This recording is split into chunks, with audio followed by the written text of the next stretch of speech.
అందరికీ నమస్కారం। ఈరోజు ఒంగోలులో D6 ఎక్సోటికా ఫంక్షన్ హాల్లో జరిగినటువంటి కాపు కార్తీక మాస వనభోజన మహోత్సవ కార్యక్రమంలో జిల్లాలో ఉన్నటువంటి కాపు నాయకులు కాపు సోదరులందరూ కూడా ఫ్యామిలీలతోటి కూడా ఆ కార్యక్రమానికి హాజరవడం జరిగింది। ఈ కార్యక్రమంలో పాల్గొన్నటువంటి జనసేన పార్టీకి నాయకులు రవిశంకర్ గ్రూప్ అధినేత కంది రవిశంకర్ పాల్గొని అదిరిపోయే ప్రసంగం చేయడం జరిగింది।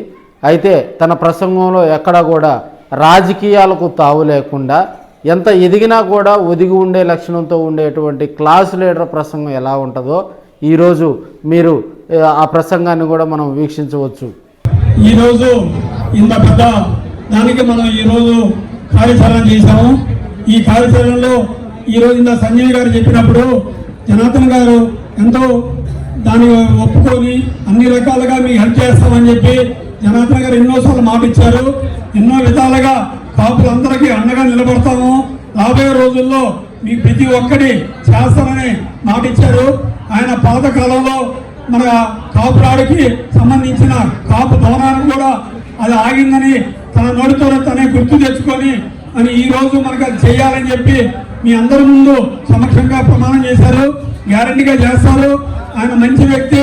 ఈ రోజు మన గురించి ప్రతి ఒక్క విధానాల గురించి తెలుసుకొని అందరికీ కాపులకి చేయాలి, కాపులు మనకు చేశారు, ఈ అందరూ మనకి చాలా గట్టిగా నిలబడ్డారు అన్న ప్రేమతో ఈరోజు అందరినీ దగ్గర తీసుకుంటూ ప్రతి ఒక్కరిని ఆయన చేతుల్లో ఉన్న మడుగు మన అందరికీ సపోర్ట్ చేస్తారని చెప్పి నేను అనుకుంటున్నానండి। మీ అందరూ కూడా అదే నమ్మకంతో మీరు ఉన్నారు। ప్రతి ఒక్కళ్ళు రాబోయే రోజుల్లో ఎన్డీఏ గవర్నమెంట్ పవన్ కళ్యాణ్ గారు ఈరోజు శ్రీ పవన్ కళ్యాణ్ గారు ఈరోజు మనకి చేస్తున్న ఆలోచన విధానం కానీ ఆయన నడిచే విధానం కానీ గవర్నమెంట్లో చూపెట్టే మొదటి చొరవ కానీ చాలా గొప్పగా ఉందండి। ఆయన విధి విధానాలతో పాటు క్రమశిక్షణ ఉందండి।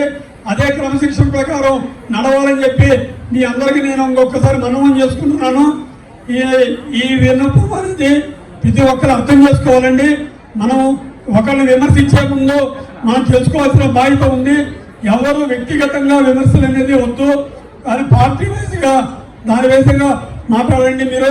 అంటే పవన్ కళ్యాణ్ చెప్పిన సూచన ప్రకారం ఈరోజు ప్రతి ఒక్కరు మన జన సైనికులు వీర మహిళలు ఉండాలని చెప్పి నా విన్నపం అండి। Thank you very much.